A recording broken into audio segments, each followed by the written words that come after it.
I started my career as a software developer and then I start my own IT company. I am a strong believer that software can bring positive change to human life, and it is a very powerful tool to change our habit and to make this world a better place. When I learned more about sustainability and what SDG goals are, I realized that we are actually consuming more than we need, and we are actually consuming 1.7 Earth. This means that for human to sustain what we are doing and where we are living now, we need to get another Earth to satisfy our needs. This means that we are having more trees than we need. This means that we are killing more food for our needs. We are actually harvesting more wheat, more rice than what we need. And I tell myself this is not sustainable. What is left for our children? What is left for our children's children? So I decided to dedicate my life and my work to use the power that I have, the power of software, the power of technology, to mitigate what we are facing now. This is a real crisis that mankind and all life on earth are facing, and we are the people who has enough knowledge and technology to contribute to the better of living.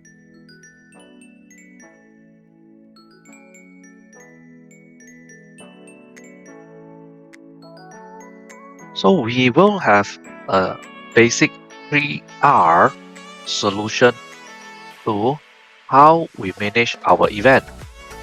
First, we call it reduce, then we call it reuse, then we call it recycle. So what does it mean? It means that before we start to look at our event, we need to plan ahead. We need to plan what can be reduced. Let me give you an example. In a lot of exhibitions, we have carpet, flooring. So in some cases, in some venues, we already have very good flooring. Let it be parquet or very high quality carpet. So why do we need to put extra carpet using probably different colors to differentiate between your booth and my booth? We need to ask ourselves, do we really need to use this carpet? If not, then we can reduce the use of the carpet.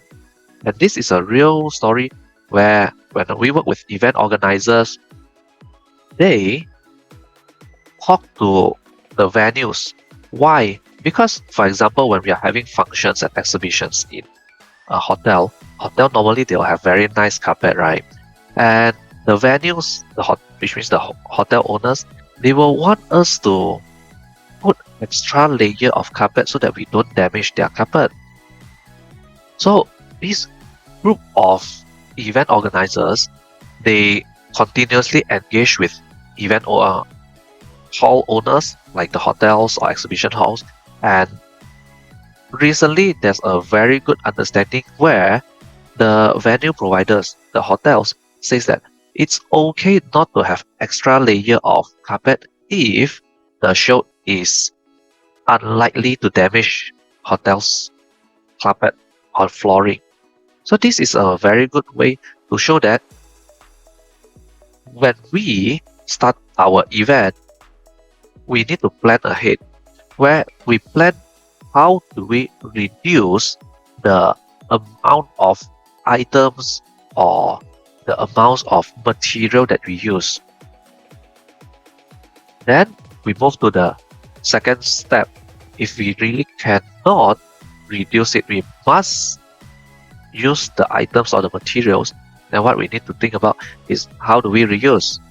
This is very, very important, especially for event organizers or for event host. Why? If we notice, most of the time we will have a platform or a board for us to put on our um, banners or posters, right? Let us think about it. Since we must have a backdrop, since we must have banners, and we cannot reduce it, then how do we reuse it? Okay, can we redesign the banner in such a way that it can be reused over and over again? Can we have a different backdrop or different uh, banners that can be reused over and over again? Let me share an example with you. There's this event company that I knew, and they are very, very careful with the layout of the backdrop.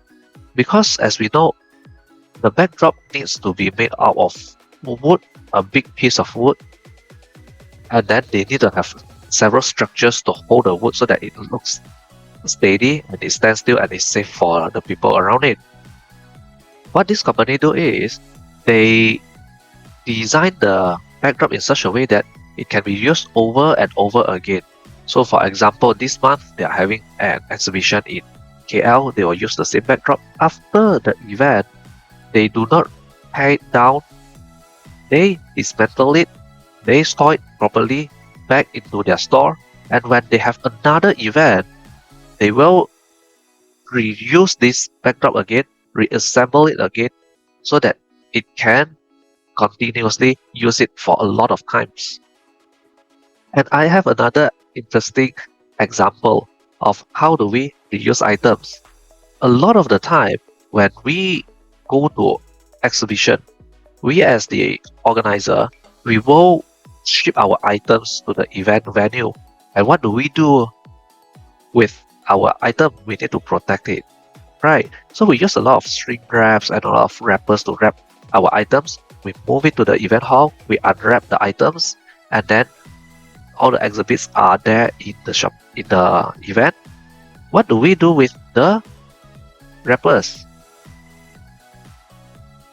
A good example of reuse is we use the wrappers as plastic bag to contain or to pack the debris or the unwanted item back to our warehouse or back to our office. This way, we can save on not using extra plastic bags to pack items for the debris and the rubbish. We can reuse the shrink wrap that we use to wrap our exhibits. And this is a very simple and very easy way to reuse the materials instead of getting new ones. Then we start to ask ourselves, if we really cannot reduce, then what's next? Yes, then that is where we try to recycle. Recycle refers to separating the materials before sending to recycle. For example, in an exhibition, we will have papers, we will have wood, we have metals, sometimes we have electrical cables, light bulbs, right? Of course, we'll have a lot of different wrappers like plastic wrappers. Okay, so what we can do is we separate these items. Okay, metal in one box, plastics in one box, paper in one box, then we send for recycle. Recycle is no longer within our capabilities because we need sorting station, we need machines to produce it. But what we can do is to have this practice to separate our materials and store them according to materials. Let me share this example with you. I have a event contractor friend. So they have a lot of events every year. And when they finish their event, what they will do is they will bring back all the debris, all the materials, including the wires that they have cut, including the broken light bulbs, including the paper, the plastic wrappers, and all papers that they use. They bring it back to their office, and then they will have a sortation center. That's where they will sort different materials according to the events used, and they have dedicated area for metal parts, aluminum parts. They will have parts where they keep the wood.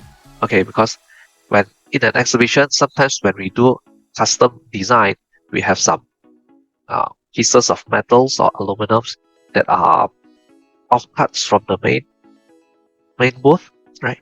So they will store it, including plastic packaging materials, including the carpets that they use.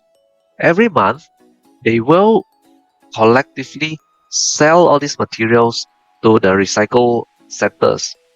So the money that they get will be used for the benefits of their employee.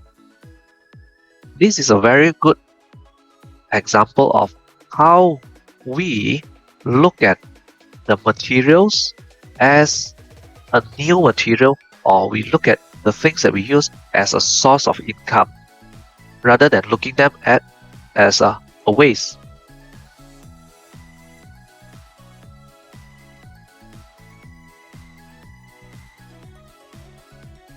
When we talk about events and functions, waste is always a big problem. Let me explain to you why. When we go to event hall, organize an event, basically there are 3 stages. The first stage is pre-event, where we pre-plan the layout, the materials like marketing materials like banners, posters, backdrops, etc. And then we need to set up the booth. So this pre-event stage is what we call the setup stage. Most of the time, the items are already pre-designed. For example, the tables, the chairs, we already know how many tables and chairs we need to bring, how many banners do we need to bring, and we already know the design of the backdrop, okay, and poster that we are going to stick on it. At this stage, most of the time, we will deal with a waste that is used to protect our item. For example, when we ship tables and chairs to a venue, we want to make sure that our tables and chairs are perfectly good. So what do? We use bubble wraps, we use shrink wrappers to wrap these items that we bring, right? So this time, normally things are still okay, where the waste that we generate basically are the waste that we use to wrap and protect items. Normally it involves shrink wraps, normally it involves release paper from stickers, and maybe some metal parts, okay, extra wires, etc. So these are pretty much easy to manage. All we need to do is to have a pre-designed packaging materials to pack all these items. Remember our strategy: we reduce, we reuse, then we recycle. So at this stage, probably we can think about the reduce and reuse part. Okay, and then we move into the event. When we come into the event's ongoing stage, this is where we will start to have a little bit of complex situation. Okay, the participants might want lanyards, they might want flyers, they might want even free drinks, right? And in some events, we have food to manage them, where we need to provide them food. Okay, let it be buffet style or pre-packed, we still need to normally plan ahead. So this stage is where we need to look into every part individually. For example, visitor registration. Lanyard is a big issue. Why? Because every participant will require one lanyard with a tag, and normally the lanyards are not reusable because we want to have the logo on the lanyards. So it is a challenge that we need to plan ahead. How do we deal with the lanyard after the show? There are multiple ways that we can deal with it. First of all, we can use recycled materials. I know a company that specializes on creating lanyards from used fabric, used jeans, used fabrics that people just donate to them. And it shows like a very promising result because we are reusing old materials instead of we keep harvesting and buying new materials. For food management, this is normally the second biggest challenge in event because food waste is a big topic. We as the organizer needs to make sure that everybody gets fed well and they are full. What we cannot control is their appetite on that day, the food they consume, and also their preference. So for events, food management, normally what we can do is to use automated notification. We know that, for example, in this event we will have 500 people and we need to provide food for 500 people. Normally, as an event organizer, we will allocate more, maybe 5 or 10% more. This is for us to ensure that if something went wrong, everybody still get their food, everybody is still happy. What we can do to manage the food waste is very simple. We use automated solution. We send WhatsApp to them one day or maybe a few hours before the event to the participants, and then we ask them, how much do you want to have today? Large portion, medium portion, small portion. This helps us to do the sizing of how much food is needed. Other than that, we can message them and ask them, are you coming to our show tomorrow? Or are you coming to our show in the next 3 hours? This helps the organizer to understand who will eventually turn up during the show. There were a lot of case study that look at the successful reduction in food management for event by just sending messages confirming whether participants are coming or not coming. It saves more than 30% of the food from going into the rubbish bin. And this is the reality. We as the organizer needs to be proactive to manage our audience by engaging with them, by trying to understand their food consumption and their appetite.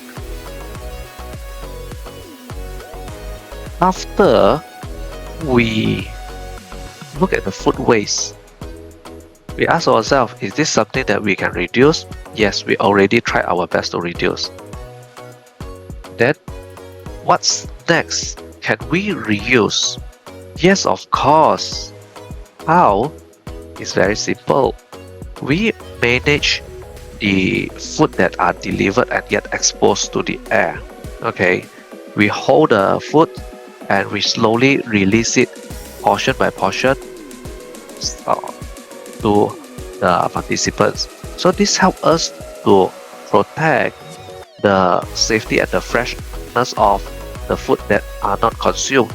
So for example, in some event where we have maybe 30% left over, we do not release the food, and this food can be repacked for other people's like orphanage or like for food bank, or even for the staff or for the people around the venues. So this helps us to reduce the food waste. And then you might ask, if I cannot reduce, I cannot reuse the food, what else can we do? Yes, this is where the third R is, the recycle. How do we recycle the food? The food waste that are already wasted and is not safe for human consumption, we can separate them. The bones, the meats and bones on one side, and the vegetables or plant-based on the other side. Then we can use these as the material to create fertilizer. This is where we do our composting. Okay, if there are bones and meats, we need to grind them so that they are smaller in size and easier to compost. If it is plant-based, we can use any composting bins that are available out there in the market to compost. This helps us to recycle the food as a material for our plants and to make this world a greener place. So we have go through the first stage of preparing the pre-event, and then we have going through the event. What do we do after the event? This is one of the most challenging part when managing the post-event. This is where we need to tear down the backdrops, we need to dismantle our booth, we need to pack our banners and buntings, and we need to clean up. And the biggest challenge that we face during this stage is the time limit. What do I mean by that? When we exhibit or we have an event in a venue, the venue owner, they will normally want us to clear within hours. And in industry practice in Malaysia, most of the time they want exhibitors or contractors to clear the venue within 2 to 4 hours. This creates a very, very tense environment where everybody is rushing to dismantle without properly going through the steps sometimes. Okay, this creates a very huge problem. First of all, the items like backdrops or banners or poster might get damaged and it might not be able to reuse. Secondly, it forces people to focus on dismantling and clearing the debris and everything from the venue. So this is where all the materials are all together, wood, plastic, things that can be used, things that cannot be used, everything we just lump it and pack it all together, put it in a big wagon, we cart it away, and that's it. We have been trying very hard to do our best when it comes to measuring and trying to monitor the situation. Okay, we developed software for contractors and event organizers to keep track of the materials that they use before and after the event so that we can know where are the wastages, we can know category the items like the materials, how many woods that they use, how many cloth, how many plastic they use, how many metals or electrical items like light bulbs that they use. It is a very challenging stage where most of the actions are actually needs to be taken back to the store, where we are given 2 hours to clear the venue and we just pack everything, cart it away, and when we are back at our office or back at our warehouse or our store, this is where we need to play our parts to separate each and every category according to the materials. For example, plastic, we will ask ourselves, is this plastic reusable or is not reusable? If it is reusable, put in a proper place that is easy for us to reuse in the future. Do understand that humans sometimes are taking the path of least resistance, which means that we want to get things done easier way. So when we separate items, for example, backdrops for the event, if we put it in a position where it's very hard for us to reach or to get it in the future, then chances are we are not going to reuse it anyway. So plan your store. How do we store? According to different materials, according to whether they can be reused or not reused. Those items that cannot be reused, we want to recycle. And I would strongly advise that event contractors or event organizers create a space where we continuously accumulate recyclable items, because in one show or one event you might have a little bit like 500 gram or 100 or 1 kg worth of plastic waste. Maybe after a few shows, when we collect it together and it becomes a habit, we will actually see that the trend is growing. In one of our projects in Terengganu, initially we saw that the collection, which means that the collection of the recycled items are like 1000 kg or 800 kgs in a month. But once people get used to it, during the third month, we see that there's already spike where we are able to collect about 3 to 4 tons, which means that there's 3 to 4,000 kilos. It's about 4 times from what we collected, and a lot of it has to be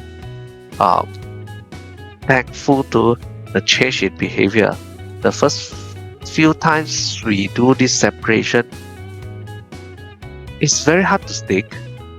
What is important is the willpower from owner itself to take ownership that yes, we need to have a sustainable event, and from there the owner will have the stewardship where we empower everybody within the organization to recycle and to be responsible for their waste.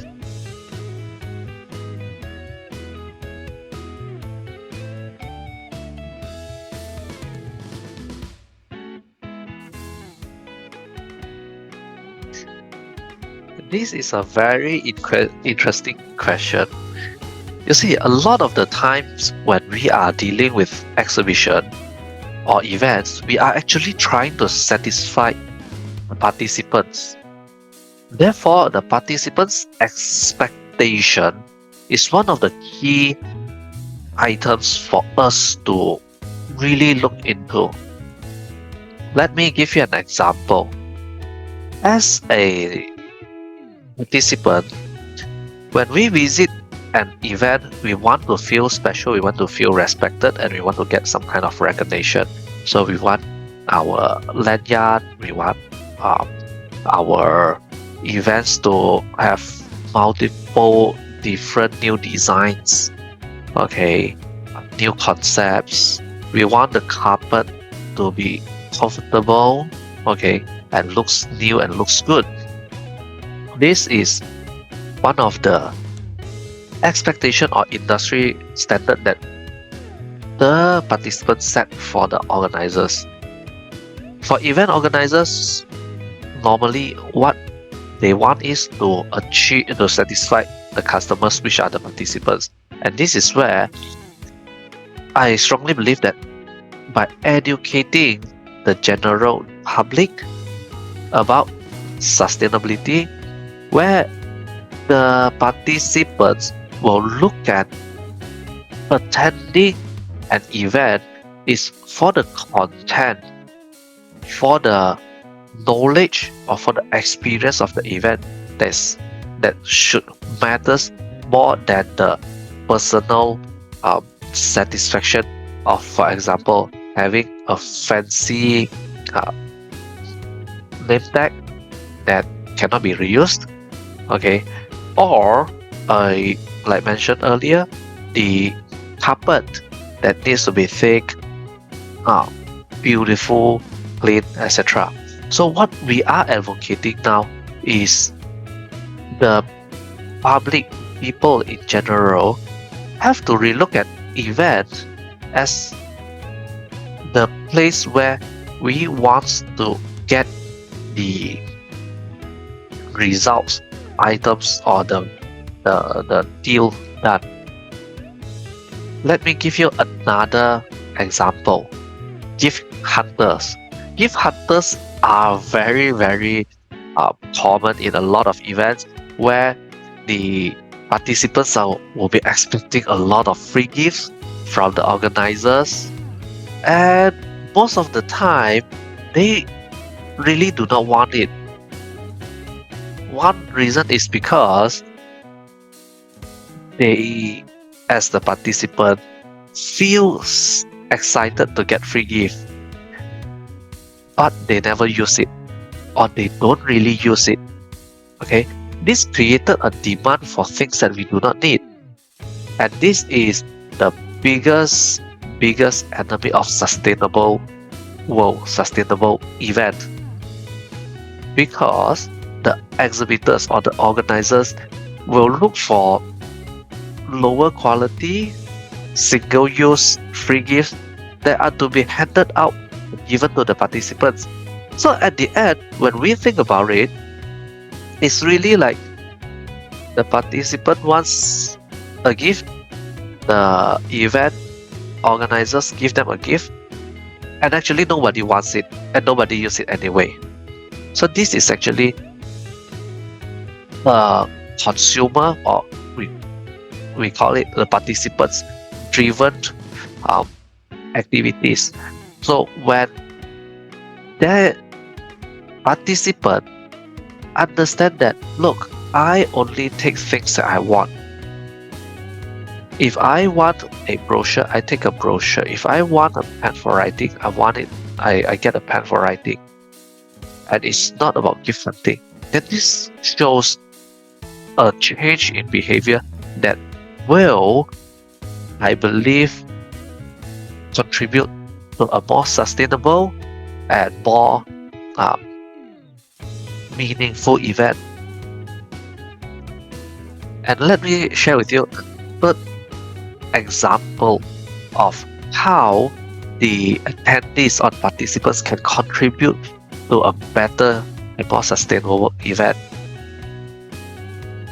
Free food. We love food.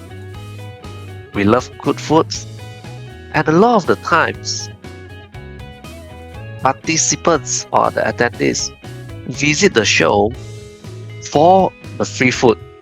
I did some survey, and we really found out that there are a group of people who really enjoys going to events, and their focus is actually on the food, the free foods. As participants, as an attendees, what we can do is ask ourselves, is it possible for us to have our breakfast before we attend a show? By having a light breakfast before I leave, it actually saves the event organizers a lot of effort and a lot of food to prepare for the event, and this significantly reduce the food waste. So understanding that these are the behavior from the participants, what organizers can do? Okay, organizers at this moment needs to start sending a clear message that our events are actually creating a huge carbon footprint, and it is doing a lot of damage to the world that we are living in. So for an event to be more meaningful and valuable for the participants, or the event should be focusing on the content itself and start to advocate and sometimes we call educate the attendees that why, for example, we as the event organizer do not encourage free gift. Okay, why the event does not encourage single-use items. These are the process that we can use to change how the attendees perceive the future. Collectively, if most of the events organizers are educating and advocating for a sustainable event, I believe the participants will understand and will also contribute to a more sustainable event.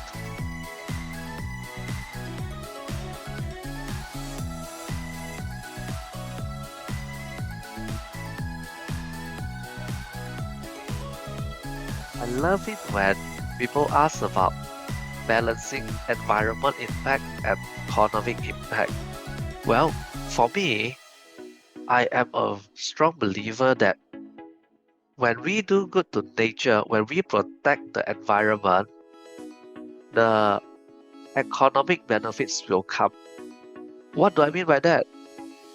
The more positive impact we do to the environment, I'm sure that the more positive return we get economically. Let me share with you an example. Let's talk about our strategy to reduce the use of materials in exhibition. Okay, for an exhibition to be successful, normally we have very big backdrops, very beautifully designed backdrops. We want to have the wall, we want to have the ceiling, we want to have the flooring, and we want a very big signage to show that our booth is special. Our booth captures attention. When we look at the strategy to use to design this attractive booth, it is actually using materials. And understand that we are not saying that we don't use any materials. No. What we are saying is your events organizer strategy should be focusing on reducing. So what do we reduce? We use minimalist design. We reduce unnecessary fancy decorations that might not even make the exhibition attractive. Okay, it really needs a lot of effort to design booth that looks simple, uses minimal materials, and at the same time attractive. It requires a lot of effort. However, the effort is worth doing. Why? Because if we can design a booth and build a booth that is equally or better or more attractive by using lesser materials, it saves on the material cost, it saves on the labor cost. It is a positive impact to our economic aspect. And at the same time, if we go one step further, we look at the reduce and reuse component. Then we start to ask ourselves, which part of the component can be reused? Okay, when we design the exhibition, the booth, the backdrops, the wall, the floorings, the ceilings, how can we design the booth in such a way that we can reuse? Can we use reusable schemes or modular design? If yes, then it is a cost savings to the company because we do not need to pay for new materials. We do not need to rebuild the entire the booth in the next 5 or 10 events. This is a huge savings for the company, and it's very good for the both the organizers and the company itself. And when we look at the materials that we use to design the booth, there's no way to reuse it anymore. We can recycle. So when we recycle, we actually save on the world's resources by converting the unused material. We are not able to use it because it doesn't suit us anymore. It couldn't fit. However, someone's trash is someone's cash. When we sell it to the recycle center, they will convert it to new materials. The demand for recycled materials is increasing. Let it be fabric, let it be plastic, let it be packaging materials, papers, etc.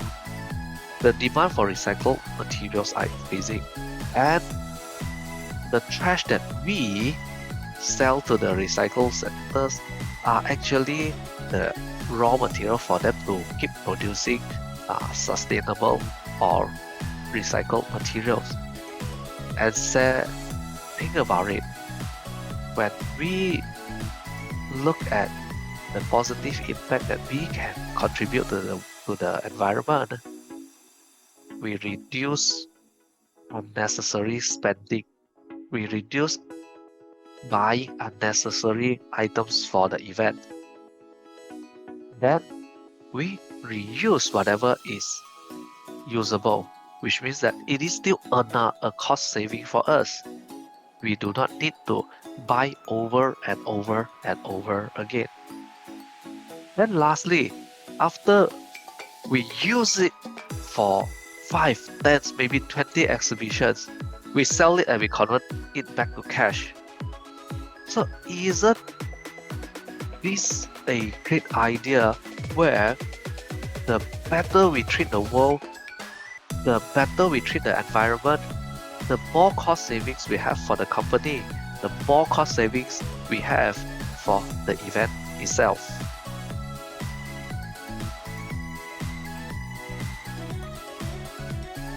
I love it when people ask about balancing environment impact and economic impact. Well, for me, I am a strong believer that when we do good to nature, when we protect the environment, the economic benefits will come. What do I mean by that? The more positive impact we do to the environment, I'm sure that the more positive return we get economically. Let me share with you an example. Let's talk about our strategy to reduce the use of materials in exhibition. Okay. For an exhibition to be successful, normally we have very big backdrops, very beautifully designed backdrops. We want to have the wall, we want to have the ceiling, we want to have the flooring, and we want a very big signage to show that our booth is special. Our booth captures attention. When we look at the strategy to use to design this attractive booth, it is actually using materials. And understand that we are not saying that we don't use any materials. No. What we are saying is your events organizer strategy should be focusing on reducing. So what do we reduce? We use minimalist design. We reduce unnecessary fancy decorations that might not even make the exhibition attractive. Okay, it really needs a lot of effort to design booth that looks simple, uses minimal materials, and at the same time attractive. It requires a lot of effort. However, the effort is worth doing. Why? Because if we can design a booth and build a booth that is equally or better or more attractive by using lesser materials, it saves on the material cost, it saves on the labor cost. It is a positive impact to our economic aspect. And at the same time, if we go one step further, we look at the reduce and reuse component. Then we start to ask ourselves, which part of the component can be reused? Okay, when we design the exhibition, the booth, the backdrops, the wall, the floorings, the ceilings, how can we design the booth in such a way that we can reuse? Can we use reusable schemes or modular design? If yes, then it is a cost savings to the company because we do not need to pay for new materials. We do not need to rebuild the entire the booth in the next 5 or 10 events. This is a huge savings for the company, and it's very good for the both the organizers and the company itself. And when we look at the materials that we use to design the booth, there's no way to reuse it anymore. We can recycle. So when we recycle, we actually save on the world's resources by converting the unused material. We are not able to use it because it doesn't suit us anymore. It couldn't fit. However, someone's trash is someone's cash. When we sell it to the recycle center, they will convert it to new materials. The demand for recycled materials is increasing. Let it be fabric, let it be plastic, let it be packaging materials, papers, etc. etc. The demand for recycled materials are increasing, and the trash that we sell to the recycle centers are actually the raw material for them to keep producing sustainable or recycled materials. And think about it, when we look at the positive impact that we can contribute to the environment, we reduce unnecessary spending, we reduce buying unnecessary items for the event. Then we reuse whatever is usable, which means that it is still a cost saving for us. We do not need to buy over and over and over again. Then lastly, after we use it for 5, 10, maybe 20 exhibitions, we sell it and we convert it back to cash. So isn't this a great idea where the better we treat the world, the better we treat the environment, the more cost savings we have for the company, the more cost savings we have for the event itself.